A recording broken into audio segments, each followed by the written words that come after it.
he calls to the fact that our society is so materialistic now that that's all we go after. And we feel like that's the only way that we can be happy, because the materialistic desires and needs now has overshadowed like our internal intrinsic desires and need. Yeah. So we don't realize and connect that, hey, I need this pair of shoes because it's fancy and, you know, people are going to like it. We don't see it as an internal, like, it's not just about the shoes. It's your desire to seek approval and trying to solve for that versus just adding the layered on materialistic, superficial things that we think will help us feel better. Yeah, and you think of the value of that, right? Seeking approval of others to make yourself happy. If you actually put in that terms, you're like, I don't really care what other people think about me. So when you actually put in that context, you're like, why do I even do this? Why do I actually put myself through that? Yeah.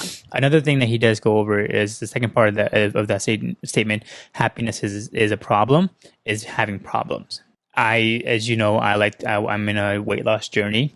And so one of the problems would be, okay, I need to join a gym. Great. I'm solving for that problem. So if I join the gym, I'm going to be super happy because I joined the gym. I'm going to lose all this weight. But then the problem comes in. I got to wake up early. I got to make sure I'm putting the time in the gym constantly. Make sure I'm prioritizing my family, my work, all that stuff. So I've solved one problem, but I've created three more. Yes. Right. So the more problems you're just continuously adding can lead to unhappiness. Yeah, I really like that part because for me, it was kind of like that ding, ding, ding. Like, it's not about not having problems. It's realizing there are always going to be problems and picking your battles, right? And being accepting of the problems, because what happens sometimes is when we have a problem, at least for me, sometimes I get frustrated. And then that frustration doesn't allow me to find the solution because I get into this like victim mentality or this blame mentality where I'm like, this sucks and why do you have to deal with this problem?